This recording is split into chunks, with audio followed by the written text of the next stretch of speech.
Selamat pagi, puji nama Tuhan. Hari yang diberkati, hari di mana kita memulainya di dalam Tuhan terlebih dahulu. Judul pagi hari ini berbicara tentang benih harus ditanam. Nah, saudara, pada suatu hari di Amerika, ada seorang hamba Tuhan yang menjalani audisi di sebuah gereja untuk dilantik menjadi gembala gereja lokal tersebut. Nah, pada saat audisi, si hamba Tuhan ini berkhotbah dari Yohanes 3 ayat 16.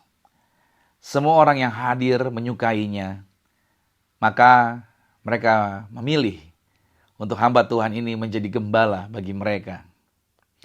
Nah, ketika hamba Tuhan ini sudah bergabung, khotbah yang pertama sebagai gembala yaitu adalah tentang Yohanes 3 ayat 16. Jadi di hari Minggu berikutnya, ketika dia mulai pelayanan sebagai gembala, dia memulainya dengan Yohanes 3 ayat 16. Lalu orang-orang menganggapnya tidak lazim.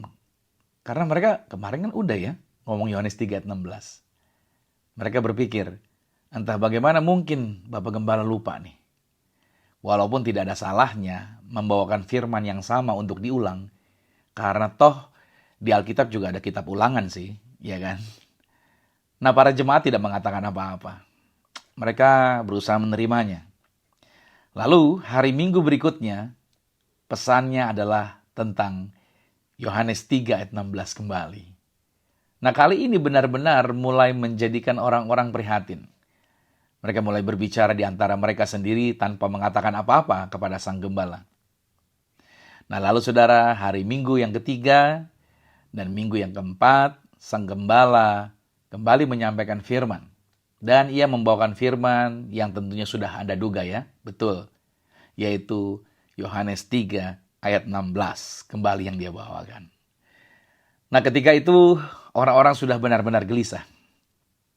Maka dia akan berkumpul dan menghampiri si gembala dan berkata, "Bapak Gembala, kami tidak tahu apa yang salah. Tetapi Bapak sudah 4 minggu berturut-turut berkhotbah tentang Yohanes 3 ayat 16. Masa sih Bapak tidak ada bahan khotbah yang lain lagi? Kami berharap Bapak mengkhotbahkan sesuatu yang berbeda dan sesuatu yang baru." Dan ini menjadi menarik. Kenapa? Karena respon dari si gembala adalah seperti ini. Dia berkata, ketika kalian mulai mengamalkan atau mulai mempraktekkan apa yang dikatakan Yohanes 3 ayat 16, barulah saya akan mengkhotbahkan sesuatu yang lain. Wow, jawaban yang ajaib ya. Seandainya saudara, saya berpikir demikianlah cara kita hamba-hamba Tuhan pelayan firman mengkhotbahkan pesan-pesan Tuhan. Maka tentunya kita hamba-hamba Tuhan nggak perlu mengkhotbahkan terlalu banyak pesan ya. Tiap minggu nggak perlu baru kalau begitu. Kenapa? Karena ada begitu banyak orang yang suka dengar firman, gemar kumpulkan catatan firman, entah itu di gereja atau melalui berbagai platform di media online, namun sesungguhnya tidak pernah mempraktekkan atau tidak pernah mau melakukannya. Atau dengan kata lain, ada begitu banyak orang Kristen itu seperti kolektor barang antik yang sukanya mengumpulkan catatan khotbah dan mengumpulkan pendeta favorit tanpa harus tunduk dan taat melakukan firman Tuhan. Saudara, firman Tuhan adalah seperti benih, ingat baik. Saudara, kalau punya tanah, itu kalau mau tumbuh di tanah saudara, tanaman, itu mesti ditaruh benih. Nah, firman Tuhan itu adalah seperti benih. Anda bisa saja duduk dan berkata, oh iya, oke. Saya percaya bahwa firman Tuhan itu penting. Anda mungkin berkata seperti itu, tapi sudahkah Anda mengambil firman itu? Sudahkah Anda menanamkan firman itu di dalam hati Anda? Atau apakah Anda sedang meminta Tuhan mengadakan mujizat dalam hidup Anda hari ini? Namun Anda belum menanamkan benih mujizat tersebut dalam hati Anda. Ini dia nih. Kalau iya, maka Anda belum mempercayai kebenaran ini. Mungkin Anda berkata begini, oh iya saya percaya pastor bahwa firman Tuhan itu esensial bagi orang-orang Kristen. Atau dengan kata lain itu sesuatu yang mendasari iman kekristenan Alkitab itu. Betul. Namun saudara, jika Anda tidak merenungkan firman itu, tidak mempelajari firman tersebut dan tidak mendasarkan hidup Anda pada firman tersebut, bahkan jika Anda tidak mampu mengutip ayat yang akan memberikan janji tentang apa yang Tuhan katakan tentang kebutuhan Anda, maka sesungguhnya Anda belum mempercayainya. Ada begitu banyak orang datang sama pendeta. Pendeta, tolong doakan saya agar saya disembuhkan dari sakit tertentu. Anda mungkin menyebutkan. Dan ketika pendetanya mulai bertanya sama Anda, dasar firman mana yang Anda ambil, yang Anda percayai untuk Anda mengalami kesembuhan? Ya adalah firman yang bilang oleh bilur-bilurnya saya disembuhkan. Tapi saya nggak tahu di mana itu segala macam. Nah, ini kelemahan orang Kristen. Mereka hanya mau didoakan. Mereka hanya bilang Tuhan mampu melakukannya. Tapi mereka tidak mendasarkannya kepada firman Tuhan. Ingat, firman Tuhan bekerjanya tidak seperti itu. Makanya sama saja, itu sama aja seperti orang yang berkata, saya percaya saya harus menanamkan benihnya untuk bisa panen di tanah saya. Tapi dia tidak pernah mau menanam benihnya. Jadi jangan heran jika Anda tidak bisa mendapatkan panen. Karena inilah yang Yesus maksudkan di dalam Markus 4 ayat 3-8 dikatakan, dengarlah, adalah seorang penabur keluar untuk menabur. Pada waktu ia menabur, sebagian benih itu jatuh di pinggir jalan. Lalu datanglah burung dan memakannya sampai habis. Sebagian jatuh di tanah yang berbatu-batu, yang tidak banyak tanahnya. Lalu benih itu pun segera tumbuh karena tanahnya tipis.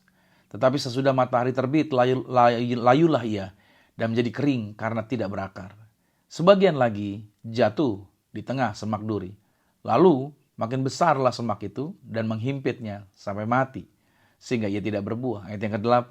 Dan sebagian jatuh di tanah yang baik. Ia tumbuh dengan suburnya dan berbuah. Hasilnya ada yang 30 kali lipat, ada yang 60 kali lipat, ada yang 100 kali lipat. Saudara, dari perumpamaan ini, Yesus bukan sedang membicarakan tentang bagaimana cara menjadi petani, melainkan Yesus memakai ilustrasi penabur benih untuk menunjukkan bagaimana cara kerja kerajaan Tuhan. Di alam natural, Anda tidak mungkin menumbuhkan apapun tanpa benih. Segalanya bertumbuh dari benih. Sama juga halnya dengan kerajaan Tuhan. Segalanya datang dari firman Tuhan. Artinya kita harus menanamkan firman Tuhan di dalam hati kita sebelum mendapatkan dari Tuhan jawaban. Firman Tuhan adalah seperti benih rohani. Petrus menuliskan di dalam 1 Petrus 1 ayat 23, karena kamu telah dilahirkan kembali bukan dari benih yang fana, tetapi dari benih yang tidak fana, oleh firman Allah yang hidup dan yang kekal. Nah, kata Yunani yang diterjemahkan sebagai benih dalam ayat ini adalah spora, atau sama artinya dengan sperma. Dalam bahasa Inggrisnya sperm. Nah, seorang wanita tidak mungkin melahirkan tanpa benih. Seorang pria. Jadi seorang wanita itu hanya bisa hamil ketika dia menerima benih dari seorang pria. Nah, kita tidak akan mendapatkan hasil-hasil dari Tuhan tanpa firman Tuhan ditanamkan di dalam Anda. Dengan kata lain, Anda harus dihamili oleh firman Tuhan untuk saudara bisa mendapatkan hasil yang luar biasa dari Tuhan. Jadi saudara, mulai hari ini, mari pergunakan waktu yang ada dengan bijaksana. Bukan sekedar catat khotbah, bagus catat khotbah, tapi bukan sekedar catat khotbah, melainkan kita mau tunduk dan sepakat dengan setiap perkataan firman tersebut. Maka setiap persoalan dapat kita selesaikan. Kenapa? Karena kita berdiri di atas firman yang memerdekakan. Jadi saudara, apapun masalah Anda, baca ayatnya, ambil firmannya, taruh di dalam hatimu. Berdiri di atas ayat itu. Berdiri di atas firman itu. Saudara tidak akan tergoyahkan. Anda tidak akan terkalahkan oleh setiap badai yang ada. Anda akan keluar lebih daripada pemenang. Ingat baik, ambil ayatnya. Perkatakan ayatnya. Berdirilah di atas ayat itu. Dan jadilah Anda mengalami kemenangan. Selamat meraih kemenangan sepanjang hari ini di dalam firman Tuhan yang aktif.